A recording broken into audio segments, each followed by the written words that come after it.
Hello दोस्तों, नमस्ते प्रणाम। मैं हूँ प्रांजल पांडे। स्वागत करती हूँ दर्शकों नीलम भाभी के चैनल पे। और आई हैं मिलने के लिए, बहुत अच्छा लगा। तो दर्शकों, आज मैं इनके चैनल पे एक गीत सुनाऊंगी। आप सबको पता है मेरा गीत ऐसा रहता है कि आप लोग सुन सुनकर हंसते हो, हंस हंस कर लौट जाते हो, दीदी सुनकर से हंसते मिलकर हमें भी बहुत अच्छा लगा, पता नहीं चला, लग रहा अपनी सगी बहन है। बहुत अच्छा लगा हमें भी। और आप लोग सुनिएगा और भाभी के चैनल को सपोर्ट करिएगा। मैं सुनाती हूँ। रोज रोज करेलू बवाल हो, रोज रोज करेलू बवाल हो, बूढ़ा जातू ना नैहरवा।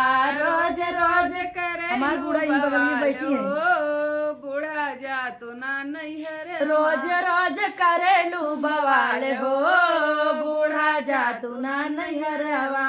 बर्तन में माजी धोई खनवा बनाई, बर्तन में माज धोई खनवा बनाई। ना खाई खनवा हमार हो, बूढ़ा जातियू ना नैहरवा।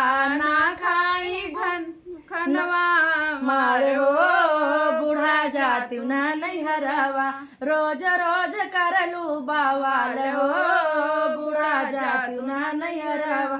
बल्टी औ गगरा में पनिया भरौली, बल्टी औ गगरा में पनिया भरवली। ना पियई पनिया हमार हो, बूढ़ा चली जा नैहरवा। ना पिया कितना निवेदन करी तब ना नाम लेते जाए के। बूढ़ा चली जा नैहरवा। ना पियई पनिया हमार हो, बूढ़ा चली जा नैहरवा।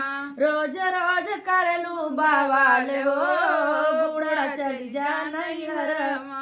नती पोता तोहरे हम सथवा सुताए, नती पोता तोहरे हम सतवा सुताए। नती पोता तोहरे हम सथवा सुताए। हथवा गोड़वा बूढ़ा तोहरो दबाए, हथवा गोड़वा बूढ़ा तोहरो दबाए। तौने पे कैलू बवाल हो, बूढ़ा चली जा नैहरवा।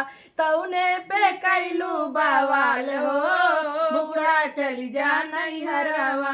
रोज रोज करलू बवाल हो, बूढ़ा चली जा नैहरवा। रोज रोज करलू बवाल हो, बूढ़ा चली जा नैहरवा। हमारे दर्शकों, यह गीत हम आप सबको हंसने के लिए सुनाए हैं। सासू माँ का गीत है। कई सासू माँ ऐसी हैं, हमारी नहीं है। हम मस्ती में इसलिए आपको सुनाए ताकि आप लोग वीडियो को वायरल कर दीजिए।